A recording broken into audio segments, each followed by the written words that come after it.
Il y a de la personnalité, il y a des gens qui parlent, même Ryan qui parle pendant le match, même s'il ne joue pas. Franchement, on a un banc extraordinaire, tout le monde était compact, on s'est donné à fond, on a souffert ensemble, on a attaqué ensemble. Franchement, on est très fiers. Et voilà, faut passer à autre chose.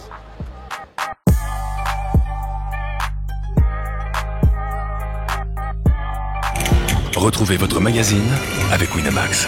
Winamax, le plus important, c'est de gagner.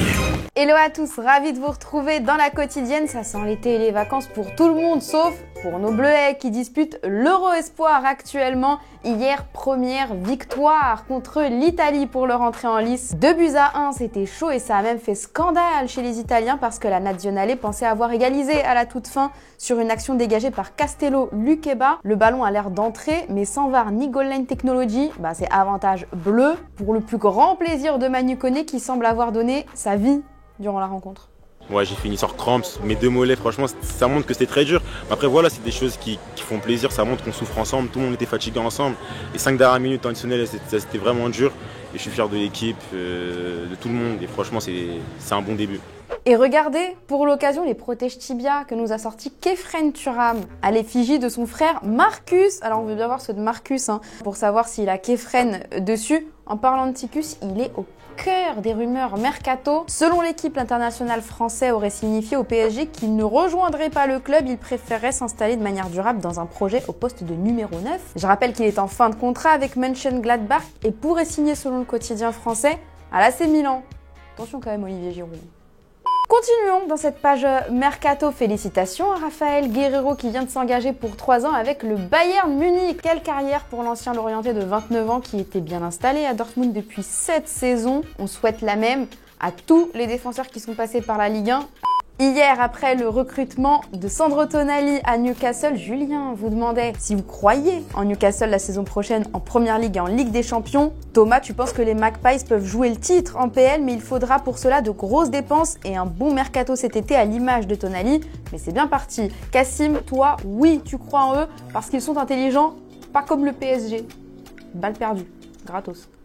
Le grand acteur de ce mercato est français, il est capitaine et il s'appelle Kiki. Lui nous répète tous les jours qu'il sera un joueur du PSG la saison prochaine, mais malgré ça, il y a toujours son nom qui traîne du côté de Madrid. Et paf, le blog PSG Community nous a lâché ça. Après une réunion mercredi en présence de l'émir du Qatar, il aurait été acté que Mbappé rejoindrait le Real Madrid pour 200 millions d'euros assortis de 50 millions en bonus, notamment s'il remporte le Ballon d'Or. Le frérot Fabrizio Romano a confirmé hier sur Radio Marca que le PSG souhaitait vendre son joueur au plus vite. Et ce flot d'infos, ça a retourné le plateau du Chiringuito. Le coup de l'été dernier, ils l'ont encore là. Ils sont pas contents. Hola, que si Mbappé luego hay que mostrarlo jugando en Real Madrid, hay que ver. Mbappé y Vinicius no, hay una leve diferencia. El Vinicius de este año, que ha sido una maravilla, Vinicius está en la mesa de Mbappé. Come en la mesa de Mbappé. Y Vinicius ha hecho. Ha habido meses de. He dicho, para mí el mejor del mundo es Vinicius. Lo he pensado, Dimanche, c'est la dernière de la saison pour Téléfoot et qui dit émission exceptionnelle, dit entretien exceptionnel avec qui? Zinedine Zidane, dont c'est l'anniversaire, joyeux anniversaire, Zizou qui s'est confié à sa Vert des Farges et il a évoqué un petit phénomène de rien du tout, Kylian Mbappé bien sûr. Kylian Mbappé est peut-être le joueur français qui a le plus de chances aujourd'hui de décrocher un jour un Ballon d'Or. Ce qu'il fait, c'est incroyable. J'espère qu'il en gagnera beaucoup, des Ballons d'Or. En tous les cas, ce qu'il fait est fantastique pour l'équipe de France, pour son club. Et puis voilà, on suit et on admire. Entretien à retrouver en intégralité et en exclusivité dès 11h ce dimanche pour la dernière de Téléfoot. Sans transition, comment va Neymar? Il se la coule douce et il a accordé une interview aux médias brésiliens Band Sports en lançant un appel du pied à Carlo Ancelotti. Il le veut dans le rôle du sélectionneur de la Seleção, un avis qui pourrait peser dans la balance.